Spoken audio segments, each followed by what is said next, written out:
नागपूर येथील हुडकेश्वर पोलीस ठाण्याच्या हद्दीत एका प्लॉटच्या मालकी हक्कावरून उद्भवलेल्या वादात बनावट व खोटी बातमी पसरवून बदनामी केल्याचा आणि खंडणी मागितल्याचा खळबळजनक प्रकार समोर आलाय। सन 2002 मध्ये नोंदणीकृत खरेदी खताद्वारे खरेदी केलेल्या प्लॉटवर साफसफाई करण्यासाठी गेलेले अर्जदार पुरुषोत्तम यादव, अक्षय यादव, अर्जुन सहाणे व कार्तिक धावटे यांना स्थानिक रेश्मा जयस्वाल व त्यांच्या सहकाऱ्यांनी अडवून वाद घातला। या प्रकरणी हुडकेश्वर पोलिसांनी न्यायालयाचा पुढील आदेश येईपर्यंत जागेवर न जाण्याच्या सूचना दिल्या असतानाही जयस्वाल कुटुंबाने नागपूर समाचार 24 इंस्टाग्राम व फेसबुक चॅनलचे संपादक अमित वांद्रे यांना पैसे देऊन जाणीवपूर्वक खोटी बातमी प्रसारित केल्याचा आरोप अर्जदारांनी केला आहे। या प्रकरणी 2002 ते 2025 दरम्यान न्यायालयात चाललेल्या खटल्यात संबंधित जमिनीवरील सर्व दावे कोर्टाने फेटाळून अर्जदारांच्या बाजूने निकाल दिला असतानाही जयस्वाल कुटुंब प्लॉट बळकावण्याचा प्रयत्न करत असल्याने अर्जदारांनी रेश्मा जयस्वाल, रोहित जयस्वाल आणि संपादक अमित वांद्रे यांच्या विरोधात नागपूर न्यायालयात मानहानीचा दावा दाखल करण्याचा पवित्रा घेतलाय। पुरावे आहेत का? जे बोललात तर तुम्ही की त्यांनी पैशाची मागणी केलेली आहे, कोण तो व्यक्ती म्हणजे काय? बघा, हा भूखंडाच्या संदर्भातला प्रश्न आहे। आम्हाला जो व्यक्ती पैसे मागायला आला त्यांनी आपली ओळखपत्र घेऊन सोबत आलेला नव्हता, पण त्यांनी स्पष्ट सांगितलं, दादा अगर आपको ये न्यूज रोकना है तो आप सेटलमेंट करवा दे सकता हूं। बँक बिलिंगचं प्रकार असं नाही, मग तुम्ही हे इथे पत्रकार परिषद घेण्यापेक्षा या संदर्भामध्ये ते सीसीटीव्ही फुटेज आणि घेऊन पोलीस ठाण्यामध्ये तक्रार नोंदवलं पाहिजे। आम्ही तक्रार नोंदवली आहे, पण ज्या प्रकारे त्यांनी प्रसार माध्यमातून आमच्या विरोधात केलाय तर आम्ही हे विचार करतो की प्रसार माध्यमातूनच आपण आपला खाल्लं।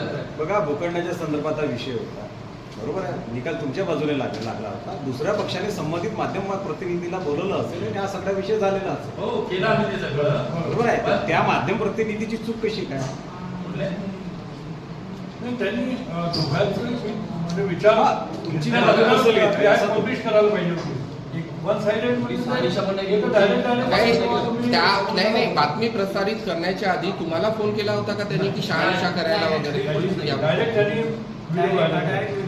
अच्छा, आणि खंडणीची मागणी किती केली जो संबंधित व्यक्ती आला होता? जो संबंधित व्यक्ती आला त्यांनी आम्हाला हे बोललं की दादा अशा बातम्या वारंवार प्रकाशित होतील, त्यामुळे याच्याशी काही तुम्हाला असं संगमत करायची असेल तर मी मीडिएटरची भूमिका पार पाडतो। तो कोण होता, नाव वगैरे त्याचं नाव नाही सांगितलं होतं, आपल्या कॅमेऱ्यामध्ये आहे। अच्छा, तुमच्याकडे ते सीसीटीव्ही फुटेज आहेत का? दाखवा ना, असेल तर दाखवा। नाही, आम्ही कसं मान्य करायचं? त्या व्यक्तीने बातमी लावली, तो चेहरा तरी दाखवा, आरोप करा, त्यात काय तुमचं फ्रीडम आहे। दुसऱ्या पक्षाने त्याला बोलवलं, त्यांनी आपली भूमिका मांडली, आता ती योग्य आहे की अयोग्य आहे? आम्हाला असं वाटतं की म्हणजे षडयंत्र करतात नाही, म्हणजे तुमचा आरोप हे आहे की जे प्रसार माध्यमांनी जी बातमी दाखवली ती खोटी दाखवली। तेच म्हणणार त्यांनी तो त्यात सांगतोय की आम्ही त्याला रिपोर्ट काढले, शिवीगाळी केली, जे बोलतोय ते अवैधरित्या आम्ही कब्जा करायचे प्रयत्न केले, तर हे अवैधरित्या कसं करणार? हा कोर्टचा ऑर्डर आणि आमचं रजिस्टर, तर आम्ही अवैध कुठून झालो? जेव्हा की जे तिथे आमच्यावर आरोप लावतात त्यांच्या विरोधात कोर्टची ऑर्डर झाली आहे आणि त्याचं त्यांनी रजिस्ट्री कोर्टात प्रकरण सुरू असताना लावली। मे बी आज कोर्टाने सांगितलं होतं की या तारखेला आदेश पारित करणार, आपली ऑर्डरवर केस आलेली आहे, तेव्हा त्यांनी रजिस्ट्री लावली। साहेब, मुख्य लढाई तुमची जयस्वाल सोबत आहे की त्याच्यापासून निर्माण झालेल्या ह्या टॉपिक म्हणजे त्या पत्रकारात तुमची ब्लेम्स जयस्वाल पेड न्यूज देऊन आमची बदनामी करतोय ना? जयस्वाल जर खरं तर जयस्वालच्या विरोधात तुम्ही अजून काय करणार असं काही याबद्दल त्यांनी ते काम केलेलं आहे अवैध? हे बघा, आम्ही दादा जयस्वालच्या विरोधात कोर्टात जायला आम्ही याच्यासाठी करतोय की आधीच आम्ही लढाई 20 वर्ष लढलो। 2002 मध्ये आमची रजिस्ट्री आणि 2025 मध्ये आम्हाला ताबा मिळाला। 2025 मध्ये त्यांनी रजिस्टर, त्याला परत कोर्टात खेचणे म्हणजे परत 20 वर्ष त्याच्यावर का लढायचं? आम्ही हाडके विरुद्ध आम्ही ऑलरेडी लढलो, आम्ही कोर्टात स्वतःला सिद्ध केलं, आमच्या पूर्वजांनी केलेली, आमच्या आईवडिलांनी केलेली जमीन आम्हाला आज मिळाली, परत आम्ही आज कोर्टात जायचं, परत आमच्या मुलांसाठी लढायचं, मग परत कोणीतरी तिसरा व्यक्ती येणार, मग परत हेच हे करत जातात, ते योग्य नाही ना? आणि त्यांना जर आमच्या विरोधात काही त्रास नाही तर त्यांनी आधी हाडकेला प्रश्न करावा कि आपकी कोर्ट में जब केस चली तो आपने हमें जमीन कैसे बेचा? तर यात काय की आपल्या नागपूरला मी तुमच्यापैकीच एक आहे, मी अनेक वर्ष पत्रकारिता केली, तर काय की यांनी हाडकेला प्रश्न करायला पाहिजे की दादा तुमचं प्रकरण कोर्टात सुरू असताना तुम्ही आम्हाला जमीन कशी विकू शकता?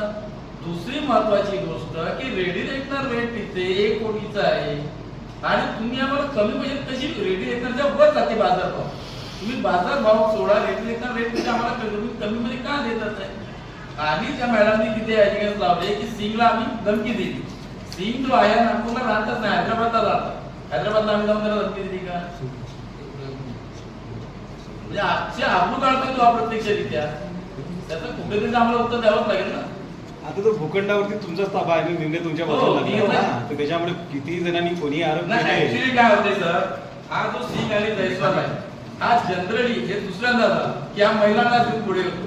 पण आता पोलीस कमिशनर नवीन आलेले आहे, हो भेटलो मी त्यांना. काय म्हणाले त्यापैकी? ते बोलले आता मी नवीन आलो, कोर्टनुसार काहीतरी आता हे चालवतच आपल्या कॉंग्रेसचं. सगळ्यांना अभिनंदन, आज त्याने राजीनामा दिला. कोर्टाने एवढा तुम्हाला स्टँड दिल्यावर कार्यवाही होत नाही म्हणजे काय? त्या बाबत कशी घेऊ शकतात किंवा मग हाडकेनी आपली जिम्मेदारी त्याच्यावर ढकलली. पण ना आम्हाला हाडकेशी काय नाही देणं, ना त्याच्याशी काय देणं. आम्हाला यादून प्लॉट दिले आणि कोर्टाने आदेश दिले, त्या आदेशाचा जमीन आमची झाली आहे. त्यानंतर ते आरोप लावतायत की आम्ही त्यांना शिवीगाळी केली किंवा त्यांचे बॅनर्स काढले किंवा त्यांचे बोर्ड काढले. तर आम्ही आमच्या प्लॉटवर गेलो असता आमच्या नंतर ते काही बायांना आणि गुंडप्रवृत्तीच्या लोकांना घेऊन आलो. व्हिडिओमध्ये साफ आहे की आम्ही सगळं वेल क्वालिफाईड लोक पण त्यांच्यासोबत जे आलेले ते तुम्हाला ओळखू येते की क्वालिफाईड कोण आणि बदमाश कोण. तर ते तिथे आले, वाद घालू लागले. तर आम्ही त्यांना सांगितलं हे ऑर्डर आहेत, आपण पोलीस स्टेशनला जातो. त्यांनी जे मान्य करतो ते आपल्याला मान्य राहील. तर आम्ही पोलीस स्टेशनला, यादव साहेब, मी, जयस्वाल हे पोलीस स्टेशनला गेलो असता तिथल्या PI सगळं दाखवलं. PI साहेबांनी आमच्या रजिस्टर, कोर्टाचे आदेश हे सगळं चेक केल्यानंतर जयस्वालला सांगितलं की माझ्या मते या रजिस्टर आणि ही ऑर्डर ही खरी आहे, तो आप इनके खिलाफ कोर्ट में जा सकते हो. तर मी मॅडमच्या निर्देशनात आणून दिलं की मॅडम यांनी अवैधरित्या आमच्या प्लॉटवरती ताबा घेऊन तिथे बोर्ड लावले आहेत, तर आम्हाला याचे बोर्ड काढायचे. PI मॅडमनी त्याला आदेश दिला की आप जाके अपने बोर्ड लगा दो. तर त्यांनी आपल्या हाताने बोर्ड न काढता त्यांनी त्यांचे माणसं लावले आणि बोर्ड काढून घेतले. त्याचे व्हिडिओ तयार करून त्या महाराष्ट्र न्यूज 24 चॅनलला दिले की ते आमचे माणसं काढत आहेत. आणि त्याचा एक व्हिडिओ माझ्याजवळ आहे. त्यांनी ते शिवी द्यायचे आरोप आमच्यावर लावले. तरी त्यांची मिसेस काय बोलत आहे ते तुम्ही ऐका.